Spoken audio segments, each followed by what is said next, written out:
dopamine detox. Dopamine detox. Dopamine detox is आपके dopamine जो to increase dopamine levels. baseline dopamine. तो जय श्री राम दोस्तों, क्या हाल चाल आप सभी के। तो आज हम डोपामाइन डिटॉक्स के बारे में कुछ चर्चा करेंगे, जिसमें हम आपसे बात करेंगे कि डोपामाइन डिटॉक्स जो होता है वो आपके मन को कैसे कंट्रोल कर लेता है। और डोपामाइन डिटॉक्स के लिए हम एक चैलेंज लाए हैं 48 घंटे का, जिस चैलेंज को करने के बाद आपका डोपामाइन कंट्रोल में आ सकता है। क्योंकि डोपामाइन अगर आपके दिमाग में ज़्यादा रिलीज होता रहा तो आप धीरे धीरे उसके आदी हो जाओगे। स्क्रीन से, इंटरनेट से जुड़ा भी अच्छा लगता रहेगा। रियल ज़िंदगी में आप कुछ भी नहीं कर पाओगे और रियल ज़िंदगी आपको बोरिंग लगने लगेगी। तो इसके लिए मैं आपके लिए एक वीडियो लेकर आया हूँ, जिसमें आप हमारे साथ डोपामाइन डिटॉक्स 48 घंटे का चैलेंज एक्सेप्ट कर सकते हो। तो दोस्तों, आजकल का प्रत्येक युवा रील्स स्क्रॉल करने और गेमिंग की लत, आलस आदि से परेशान हो चुका है। वो चाहकर भी ब्रह्मचर्य या पढ़ाई के प्रति अपना लगाव नहीं कर पाता है। सुबह उठते ही उसे मोबाइल चाहिए और अगर मोबाइल ना हो तो 10 मिनट में ही अपने दिमाग का संतुलन खो बैठता है। दोस्तों, मैंने 48 घंटे डोपामाइन डिटॉक्स चैलेंज लिया है, आपको उसका अनुभव शेयर करूं, जिसमें मैंने करा है कि कोई फ़ोन नहीं देखा है, कोई सोशल मीडिया नहीं देखी है, कोई भारी फास्ट फूड नहीं खाया है। और इन 48 घंटों में मेरे दिमाग में क्या हुआ है वो मैं आपसे सच शेयर करूंगा। तो इसके बाद दोस्तों, पहले हम आपसे बात करेंगे कि डोपामाइन क्या है। जो आपके मन का लालच है उसे डोपामाइन हम आसान भाषा में कह सकते हैं। वैसे तो वह आपके दिमाग में होने वाले केमिकल रिएक्शन की वजह से डोपामाइन रिलीज होता है, जिससे आपको कुछ पल के लिए खुशी मिलती है, उसे हम डोपामाइन कहते हैं। डोपामाइन दिमाग का वो केमिकल है जो हमें मजे की लत लगाता है। जब हम रील देखते हैं, मास्टरबेशन करते हैं, तो दिमाग में अचानक डोपामाइन मिलता है।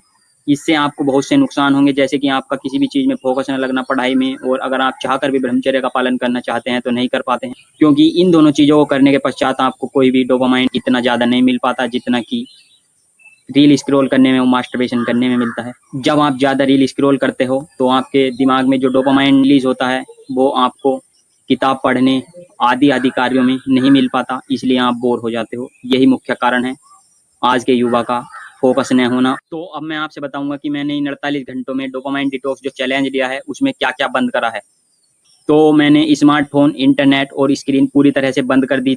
कोई गपशप या बकवास नहीं करी, सिर्फ काम की बातें करी। बाहर का जंक फूड बंद करा और सात्विक आहार लिया, केवल 48 घंटे डोपामाइन डिटॉक्स चैलेंज एक्सेप्ट करने के लिए। अब मैं अपना एक्सपीरियंस डोपामाइन 48 घंटे का आपके साथ शेयर करने वाला हूं, तो आप ध्यान से सुनिए। जो पहले 24 घंटे में मुझे डोपामाइन डिटॉक्स चैलेंज लेने के बाद परेशानियां, वो आप सुनिए ध्यान से। पहले दिन ऐसा जा रहा था कि फ़ोन कहाँ है, फ़ोन कहाँ है। दिमाग चिल्ला रहा था कि भाई एक बार नोटिफिकेशन देख ले कि काम के नोटिफिकेशन आए हो कभी, और अजीब सी बेचैनी हो रही। लेकिन मैंने जो 48 घंटे का डोपामाइन डिटॉक्स चैलेंज लिया था वो तो मुझे पूरा ही करना था, लेकिन मैंने हार नहीं मानी। जो डोपामाइन डिटॉक्स चैलेंज के बाद परेशानियां आई उनसे मैं लड़ता रहा। डोपामाइन डिटॉक्स चैलेंज के समय खाली समय में किताब पढ़ी और मेडिटेशन किया। तब समझ आया कि हम असली जीवन तो जी नहीं रहे, केवल स्क्रीन पे अपनी आंखें लगाए हुए बस दूसरों की लाइफ का एंजॉय देख रहे हैं और अपनी लाइफ का एंजॉय ख़त्म करते जा रहे हैं। और उसके बाद पूरा दिन समाप्त होने के बाद अगले 24 घंटे के चमत्कारी लाभ सुनिए।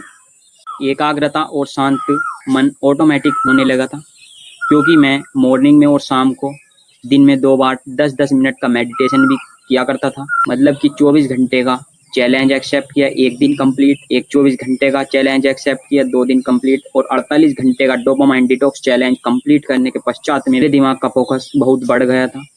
जिस किताब को पढ़ने में मुझे बोरियत होती थी, अकेलापन महसूस होता और ध्यान भटकता रहता था, और अब विचारों का भटकाव बहुत कम हो गया था। अगर आप भी अपने दिमाग के गुलाम से बाहर निकलना चाहते हो या अपने दिमाग का राजा बनना चाहते हो, तो आप भी 24 घंटे या 48 घंटे का डोपामाइन डिटॉक्स चैलेंज हफ्ते में 1 बार या महीने में 1 बार जरूर किया करो। क्योंकि यह डोपामाइन डिटॉक्स चैलेंज जरूर लेना चाहिए, क्योंकि हमारे जीवन का असली मज़ा तो इसी चीज़ में है। क्योंकि हम असली चीज़ में तो डोपामाइन का आनंद नहीं ले पाते, अपनी रियल जीवन में नहीं जी पाते, इसलिए हमें डोपामाइन गलत रास्ते से लेना पड़ता है। जैसे कि मोबाइल ज़्यादा देर तक देखना या इंटरनेट पर ज़्यादा देर तक ऑनलाइन रहना और मास्टरबेशन करना, क्योंकि इसी के कारण हमारे दिमाग में बहुत उच्च स्तर तक डोपामाइन रिलीज होते हैं, जिससे हमें वो खुशी और किसी चीज़ में नहीं मिल पाती और हम सोचते हैं कि हम इसी में बहुत आनंद ले रहे हैं, बट वो बहुत बड़ी समस्या आगे चलकर आपके जीवन में बन सकती है, को आपको अभी सुधारना होगा।